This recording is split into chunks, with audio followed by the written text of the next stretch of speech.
साथियों, आज की क्लास में हम समझेंगे प्रवाह 2 ब्रिज कार्य पुस्तिका हिंदी कक्षा 6 एवं 7 के अंतर्गत मध्यावधि मूल्यांकन मिडलाइन असेसमेंट जो पेज नंबर 47 से 50 तक है। चलिए शुरू करते हैं।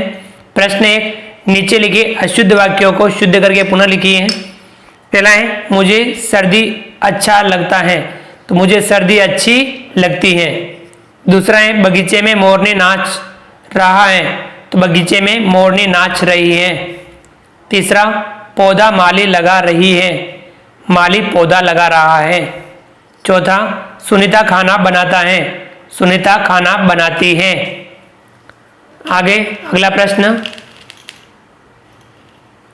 प्रश्न 2, नीचे दी गई क्रियाओं का प्रयोग करते हुए वाक्य बनाइए। देखना, कविता टीवी देख रही है। परखना, हमें लोगों को परखना चाहिए। निहारना, राम मछलियों को निहार रहा है। बुहारना, माँ आंगन बुहार रही है। अगला प्रश्न 3, नीचे दिए गए वाक्यों में काल बदलकर पुनः लिखिए। क, मनोज थक गया है, तो मनोज थक गया था। ख, सूरज उदय हो रहा था, सूरज उदय हो जाएगा। ग, रेखा पढ़ रही होगी, रेखा पढ़ रही है।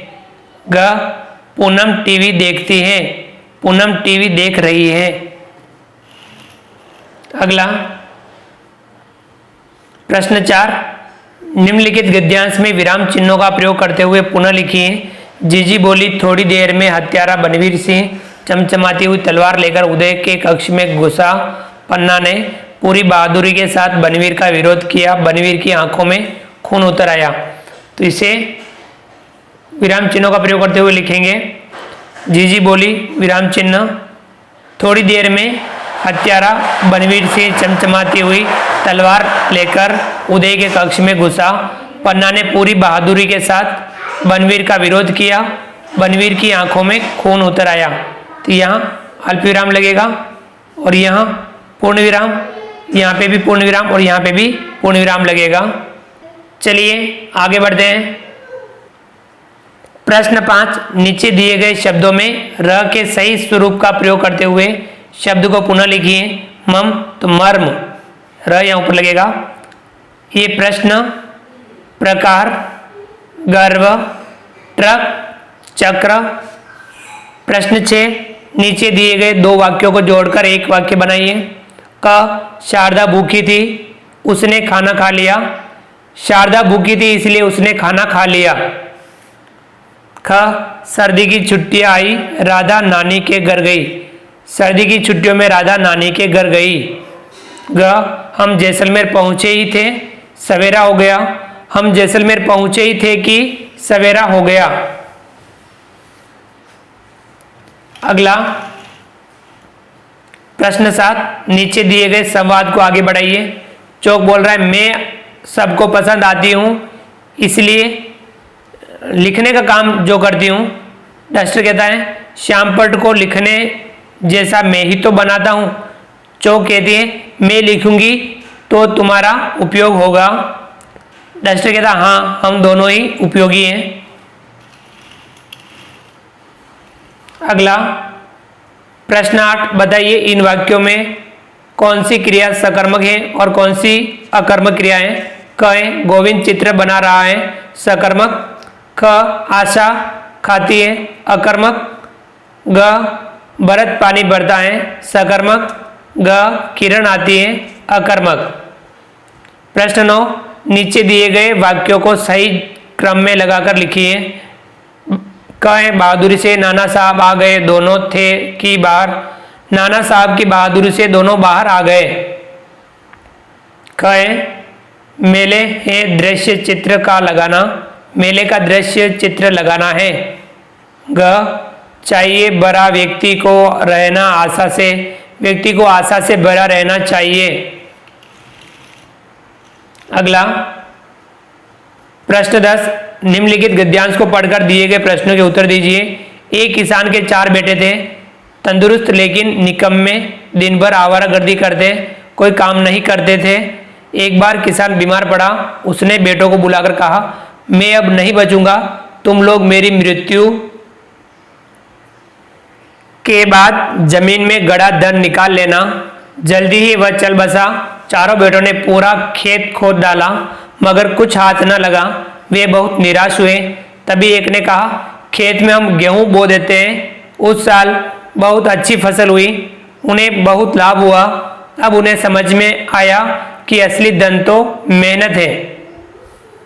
कहें उक्त गद्यांश का एक उचित शीर्षक दीजिए।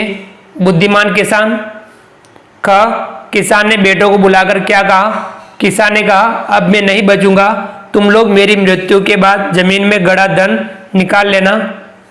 ग खेत को खोद डालने पर भी धन नहीं मिला, ऐसी स्थिति में आप होते तो क्या करते? मैं भी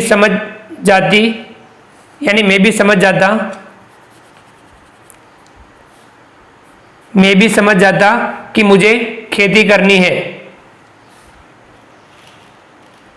अगला इसमें देखिए, गए निम्नलिखित मुहावरों के अर्थ लिखिए। पहला है चल बसना, मृत्यु हो जाना, खून पसीना ये करना, बहुत अधिक मेहनत करना, कुछ हाथ न लगना, कुछ नहीं मिलना। अगला प्रश्न 11, नीचे दी गई कविता को ध्यान से पढ़कर पूछे गए प्रश्नों के उत्तर दीजिए।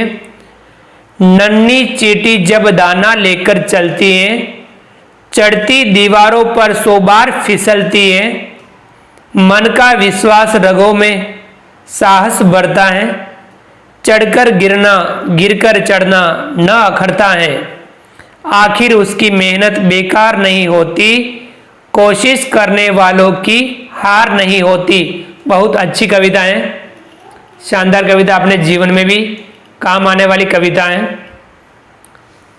कहें उपयुक्त पद्यांश को उचित शीर्षक दीजिए। तो मेहनती चींटी। कहें चींटी के मन में साहस कब भर जाता है? जब वह बार बार गिरती और चढ़ती है। गए चींटी की मेहनत बेकार कब नहीं होती? जब वह सफल हो जाती है। गए उपयुक्त पंक्तियों में निहित भाव को स्पष्ट कीजिए। उपयुक्त पंक्तियों में मेहनत, बार बार प्रयास एवं मन का विश्वास लेकर कार्य करने की प्रेरणा का भाव स्पष्ट होता है। चलिए आगे बढ़ते हैं। प्रश्न 12, आपकी पसंद की कोई एक कहानी लिखिए। एक बार एक शेर अपनी गुफा में सो रहा था। एक चूहा आकर शेर के ऊपर कूदने लगा। शेर की नींद खुल गई। शेर को गुस्सा आया और उसने चूहे को अपने पंजे से पकड़ लिया।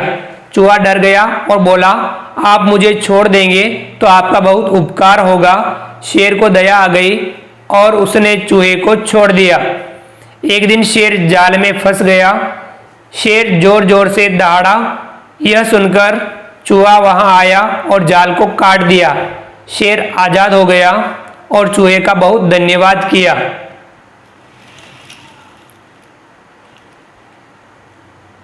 अगला प्रश्न 13, अपने आप को राजपार्क जयपुर की विजया समझते हुए अपने बड़े भाई राहुल को पत्र लिखकर बताइए कि आप कक्षा 6 में प्रथम स्थान से उत्तीर्ण हुई है। तो लिखना है राजा पार्क जयपुर। आदरणीय बड़े भैया, सादर प्रणाम। आप कैसे हैं? हम यहाँ सकुशल हैं। मैंने कक्षा 6 में प्रथम स्थान से उत्तीर्ण, मैं कक्षा 6 में, तो यहाँ मैं लिखना, मैं कक्षा 6 में प्रथम स्थान से उत्तीर्ण हो गई हूँ। आपका आशीर्वाद मेरे साथ है। आपकी प्यारी बहन विजया। इस प्रकार से हम पत्र लिख सकते हैं। तो साथियों, हमने मध्यावधि मूल्यांकन समझा। आप वीडियो को लाइक कीजिए, चैनल को सब्सक्राइब कीजिए, बेल आइकन ऑल नोटिफिकेशन के लिए दबाइए ताकि आप तक हमारा लेटेस्ट वीडियो सबसे पहले पहुंच पाए। आप अधिक से अधिक साथियों तक वीडियो शेयर जरूर कीजिए। मिलते हैं अगली क्लास में नए वीडियो नए कंटेंट के साथ में। तब तक के लिए थैंक यू।